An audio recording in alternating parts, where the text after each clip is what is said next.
Hello प्यारे साथियों, आप सभी का फिर से अभिनंदन है CRS इडू वर्ल्ड के इस यूट्यूब चैनल पर। जैव अनुवांशिकी और जैव विकास नाम के अध्याय को हमने शुरू किया था, जिसमें अनुवांशिकी को हमने लास्ट लेक्चर में कंप्लीट कर दिया था। आज हम लोग जैव विविधता को पूरा कवर अप करने की कोशिश करेंगे। तो एक मोटिवेशनल लाइन के साथ आज की क्लास को हम लोग शुरू करते हैं।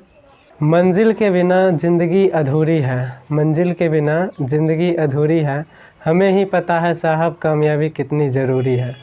इसी मोटिवेशनल लाइन के साथ आज की क्लास को हम लोग शुरू करते हैं। तो हमारा जो अध्याय है उसमें हमको पढ़ना है जैव विकास के बारे में। तो लैंगिक जनन में हमने क्या देखा कि लैंगिक जनन में विभिन्नताएं उत्पन्न होती है, विभिन्नताएं उत्पन्न होती है। इसको हमने लास्ट क्लास में देख लिया था। तो लैंगिक जनन में विभिन्नताएं उत्पन्न होती है और इन विभिन्नताओं से ही क्या होता है, जैव विकास होता है। इन विभिन्नताओं से ही जैव विकास होता है। एग्जाम्पल के लिए ये माता हो गई, ये पिता हो गए, तो माता का आधा गुण और पिता का आधा गुण आता है और दोनों के आधा आधा गुण से उसका संतान बनता है। तो इस संतान में माता के भी हूबहू लक्षण नहीं होंगे और पिता के भी हूबहू लक्षण नहीं होंगे। कुछ गुण माता के होंगे, कुछ गुण पिता के, यानी इसका जो गुण होगा वो माता से भी कुछ भिन्न होगा और पिता से भी कुछ भिन्न होगा। इसी घटना को हम लोग विभिन्नता कहते हैं। तो वो किस में हो गया, लैंगिक जनन में। वहीं अगर अलैंगिक जनन होता तो उसमें एक ही जीव से नया जीव बन जाता है, तो इसका हूबहू गुण इसमें मिलता है, तो उसमें विभिन्नता नहीं होता है। कभी कभी उत्परिवर्तन की घटना से जो होता है विभिन्नता लैंगिक जनन में देखने को मिलता है। ये लास्ट क्लास में हमने देख लिया था। फिलहाल यहाँ हमको ये जानना है कि लैंगिक जनन में जो विभिन्नताएं उत्पन्न होती है उसी से जैव विकास। मान लीजिए इन दोनों माता पिता के जो संतान बने इससे थोड़ा अलग है, फिर इसका भी कोई संतान बनेगा इससे थोड़ा अलग होगा। इसी तरह पीढ़ी दर पीढ़ी जाते जाते एक ऐसा जाति बनेगा, एक ऐसा जीव बनेगा जो पहले की जाति से बिल्कुल ही अलग होगा। और इस प्रकार जैव विकास की घटना होती है। इसको कौन प्रूव करता है, तो डार्विनवाद का सिद्धांत। ये कहता है कि विभिन्नताओं के संचय से नई प्रजाति की उत्पत्ति होती है। यानी यहाँ विभिन्नता हुआ, फिर विभिन्नता हुआ, ये सब सारे विभिन्नता संचित होते हैं और इस प्रकार एक नए प्रजाति का विकास होता है। तो ये कुछ घटनाएँ हैं। इसमें इस चैप्टर में बहुत सारा थ्योरी है, इसलिए यहाँ से उतना क्वेश्चन भी नहीं पूछा जाता है, लेकिन हमारे सिलेबस का पार्ट है तो हमें पढ़ना ज़रूरी है। तो फर्स्ट आपने समझ लिया कि लैंगिक जनन में विभिन्नताएं उत्पन्न होती है और डार्विनवाद के सिद्धांत के अनुसार इन विभिन्नताओं के संचय से ही नए प्रजाति यानी जैव विकास का निर्माण होता है। नेक्स्ट अब हम लोग समझते हैं जीन कोश को, जिसको कि इंग्लिश में जीन पूल बोलते हैं। देखो, किसी एक समष्टि, समष्टि का मतलब समष्टि एक होता है, एक होता है व्यष्टि। तो इसको समझिए, किसी अकेले जीव को हम लोग व्यष्टि बोलते हैं और उसी जीव के पूरी प्रजाति को हम लोग बोलते हैं समष्टि। जैसे अगर हम बोल दिए मनुष्य, तो मनुष्य क्या हो गया, एक समष्टि हो गया। लेकिन उसी में पार्टिकुलर किसी का नाम ले लिए राम, तो राम मनुष्य ही है, एक कोई व्यक्ति है, तो वो क्या हो गया, व्यष्टि हो गया। ठीक है, तो इसको हमने समझ लिया। अब किसी समष्टि में जितना भी जीन है उसके समस्त जीन को, जितना भी जीन है उसको अगर एक नाम हमको देना होगा किसी समष्टि के समस्त जीन को, तो उसी को हम लोग बोलते हैं जीन पूल, या इंग्लिश में बोलते हैं हिंदी में बोलते हैं जीन कोश और इंग्लिश में जीन पूल।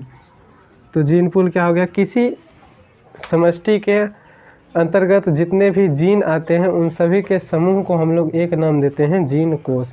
जीन कोश का आगे चल के बहुत महत्व है, इसको हम लोग समझेंगे। जीन कोश जो है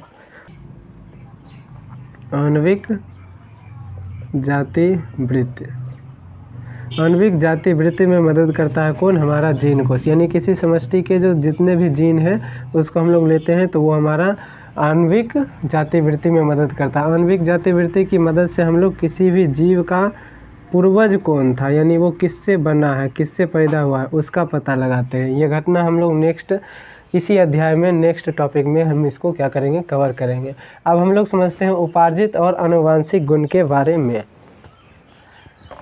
जीन पोल आपको समझ आ गया। किसी समष्टि या किसी जीव के संपूर्ण जाति के जो समूह हैं उसके जीन को हम लोग कलेक्ट कर लेंगे, उसका एक समूह बनाएंगे, तो उस समूह का नाम क्या होगा, जीन पूल, या जिसको जीन कोश हिंदी में बोलते हैं। अब देखो, कुछ ऐसे गुण होते हैं जो हमारे माता पिता से हमारे अंदर आते हैं। जैसे अगर माता पिता में कोई काला है तो बच्चा क्या हो जाता है, काला हो जाता है। तो ये गुण उसके माता पिता से आते हैं। अगर माता पिता की हाइट कम है तो बच्चे की भी हाइट कम होती है। कुछ इस तरह के गुण जो हमारे माता पिता से उसकी संतान में आते हैं, इन गुणों को हम लोग बोलते हैं आनुवांशिक गुण। ऐसे गुण जो माता पिता से हमारे अंदर आते हैं या माता पिता से उसके संतान के अंदर आते हैं, उसे हम लोग बोलते हैं आनुवांशिक गुण। अब जो गुण माता पिता से उसके संतान में नहीं आते हैं बल्कि बाहरी वातावरण या जलवायु इत्यादि के कारण जो गुण हमारे शरीर में उत्पन्न होते हैं उसे हम लोग बोलते हैं उपार्जित गुण। ठीक है, तो ऐसे गुण जो माता पिता से संतान में आए उसे आनुवंशिक गुण कहते हैं, और ऐसे गुण जो बाहरी वातावरण या जलवायु में परिवर्तन के कारण हमारे शरीर में उत्पन्न होते हैं उसे हम लोग बोलते हैं उपार्जित गुण। नेक्स्ट, अब हम लोग जैव विकास के वैज्ञानिक प्रमाण की अगर बात करें कि जैव विकास का वैज्ञानिक प्रमाण क्या है, तो बस वैज्ञानिक प्रमाण के रूप में आपको ध्यान में रखना है डार्विनवाद का सिद्धांत।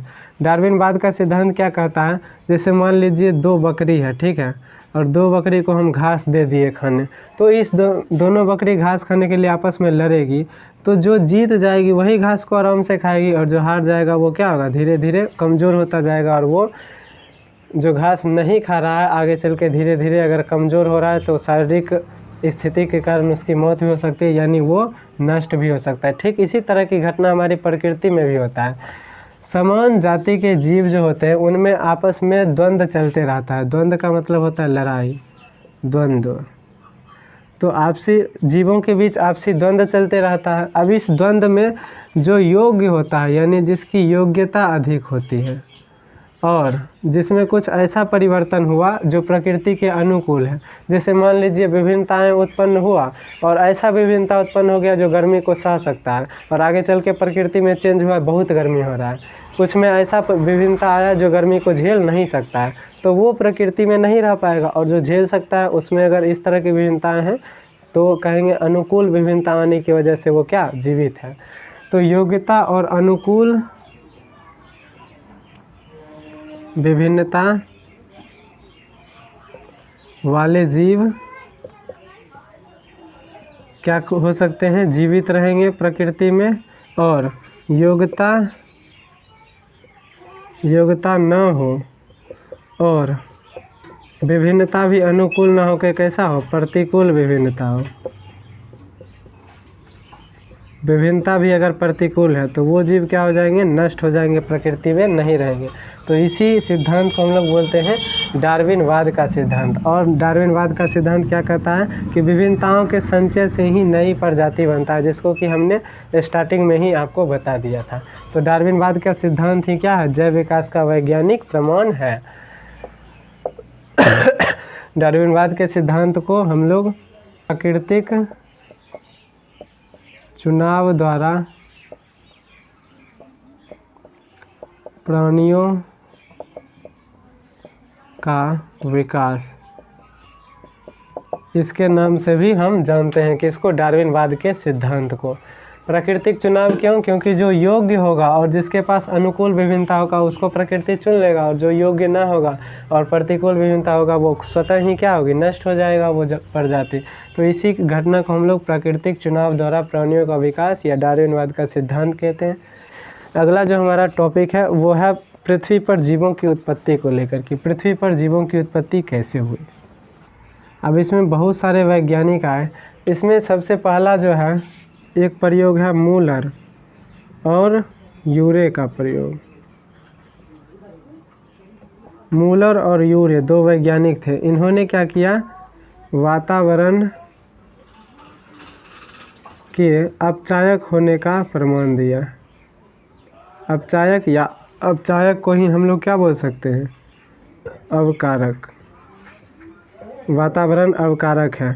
यहाँ अवकारक का मतलब है जिसमें इलेक्ट्रॉन का संचय होगा वो क्या कहलाएगा, अवकारक, और जिसमें इलेक्ट्रॉन की कमी होगी वो क्या कहलाएगा, उपचायक या ऑक्सीकारक। तो यानी कि ये कहना मतलब इन्होंने प्रूव किया कि जो हमारा वातावरण है वो इलेक्ट्रॉन संचय वाला है, यानी अवकारक या अपचायक है। ठीक है, तो कैसे इन्होंने प्रूव किया, तो इन्होंने कुछ गैसों का मिश्रण लिया।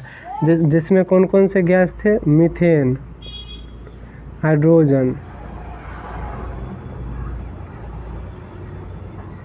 मीथेन, हाइड्रोजन, जलवाष्प, जलवाष्प भी गैसीय अवस्था में रहता है,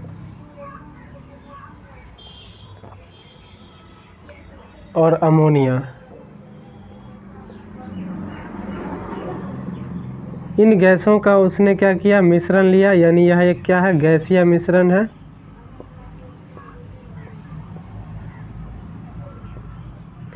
ये क्या है? गैसीय मिश्रण है। और इन गैसीय मिश्रण में इन्होंने क्या किया? इलेक्ट्रॉन के प्रवाह द्वारा,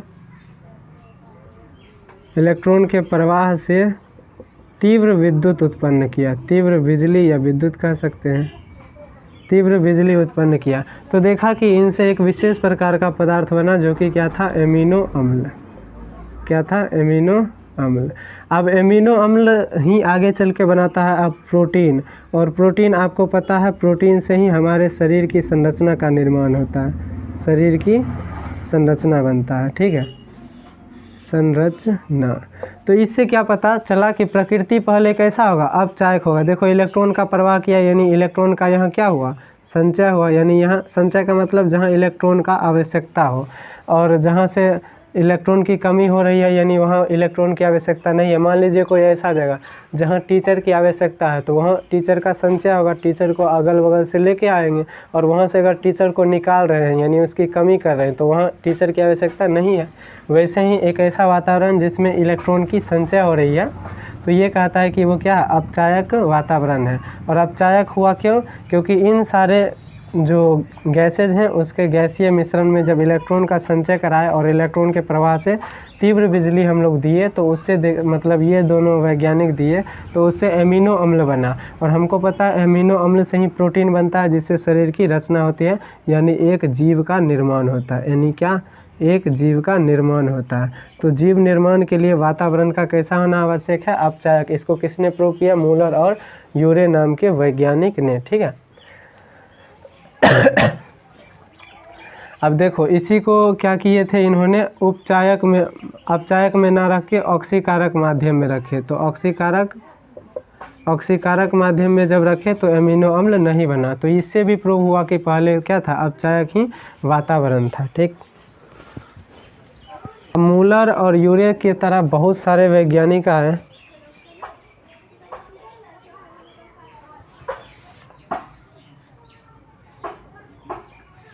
जैसे कि ओपेरिन, हेल्डेन, स्टेनले,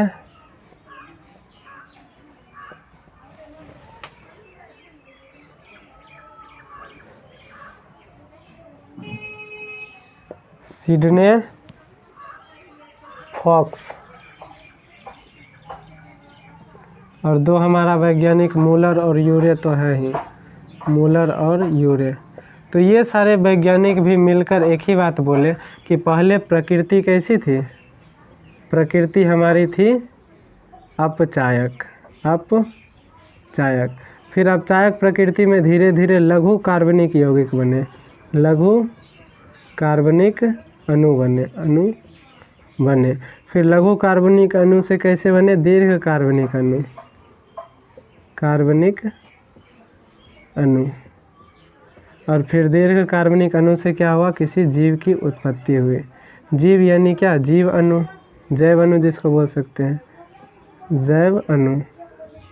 और यही जैव अणु क्या किया? किसी जीव का रूप लिया धीरे धीरे, यानी जीव का रूप लिया। तो प्रकृति में ये सारे वैज्ञानिकों का भी मानना था।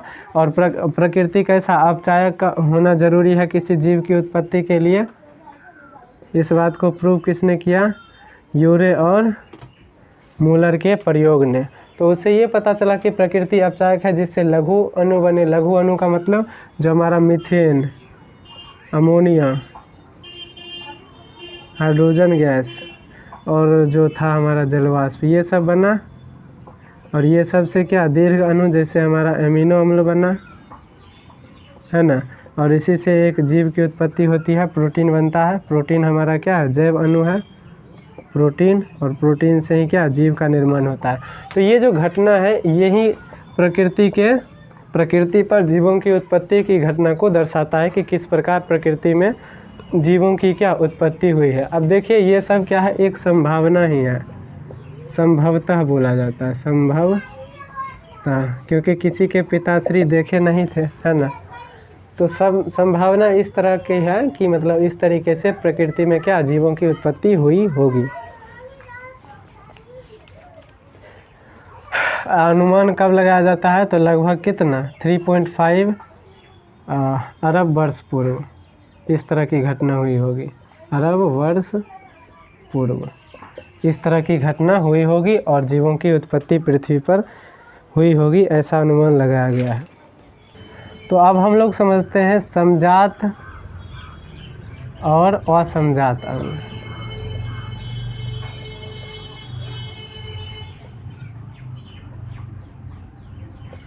यहाँ से क्वेश्चन बनने की संभावना है। देखो, ऐसा अंग जो उत्पत्ति और संरचना, उत्पत्ति और संरचना जिसकी क्या हो, एक समान हो, समान हो, किंतु कार्य अलग हो, कार्य क्या हो, अलग हो।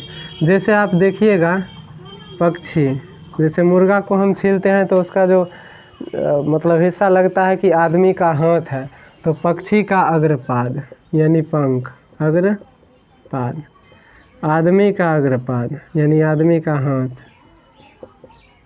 हाथ दे देते हैं।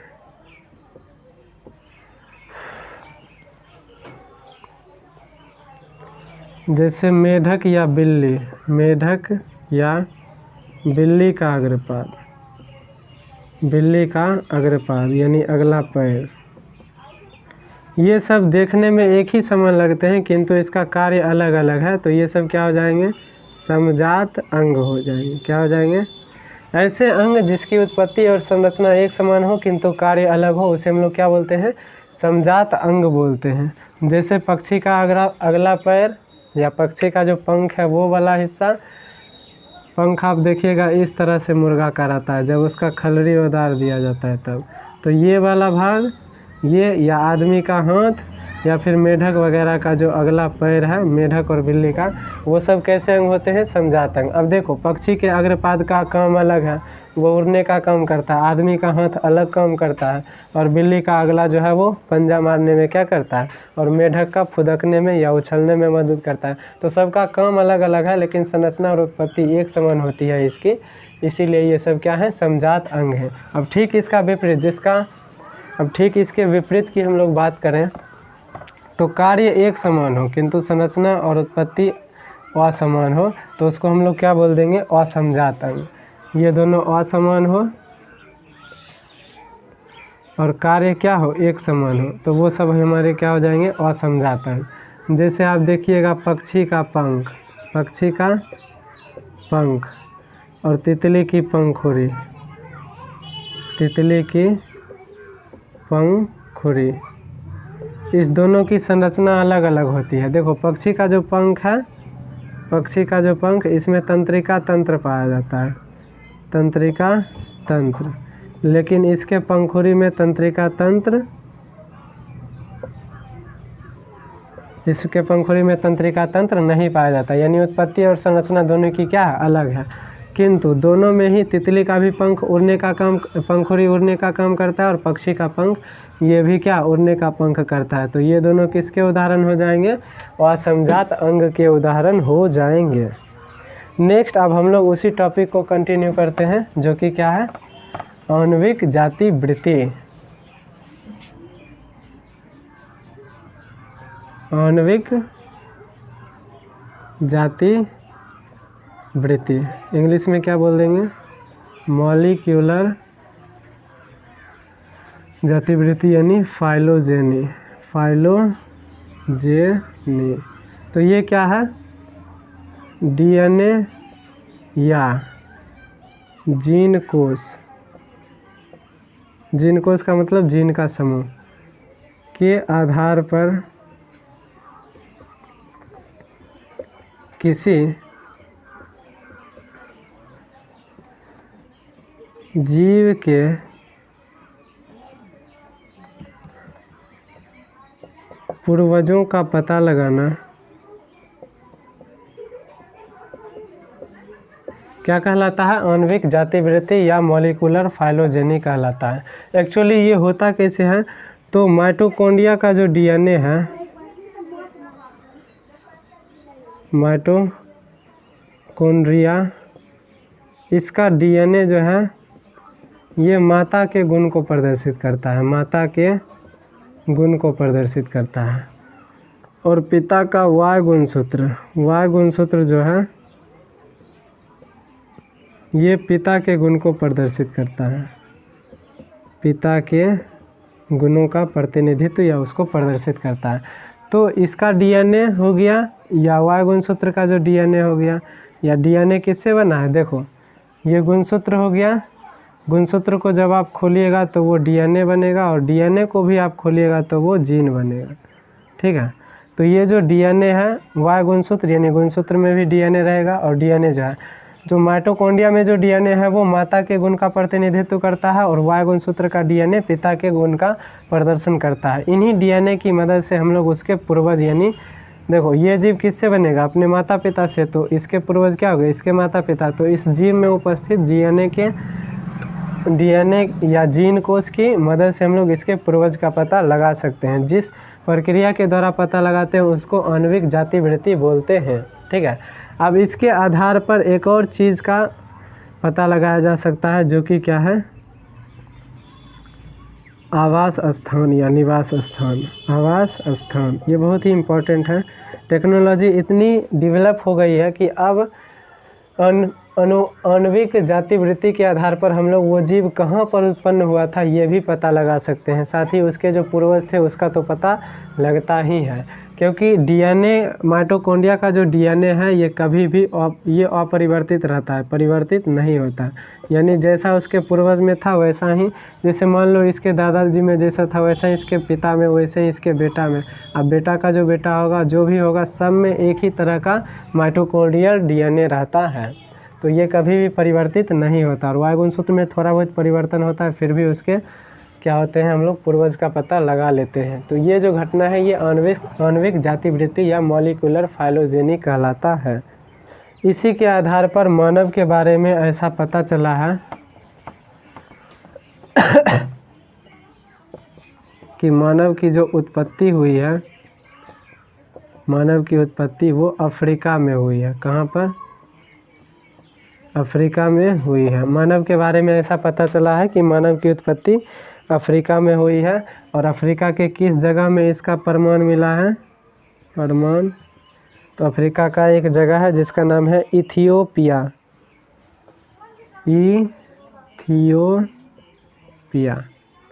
इथियोपिया एक जगह है अफ्रीका का जहाँ पर आदमी के होने का प्रमाण मिला है। किस घटना से? आणविक जातिवृत्ति की घटना से। तो इसी के साथ हमारा जो जैव विकास नाम का अध्याय है वो कंप्लीट होता है। मिलते हैं नेक्स्ट वीडियो में, तब तक के लिए बाय बाय, जय हिंद।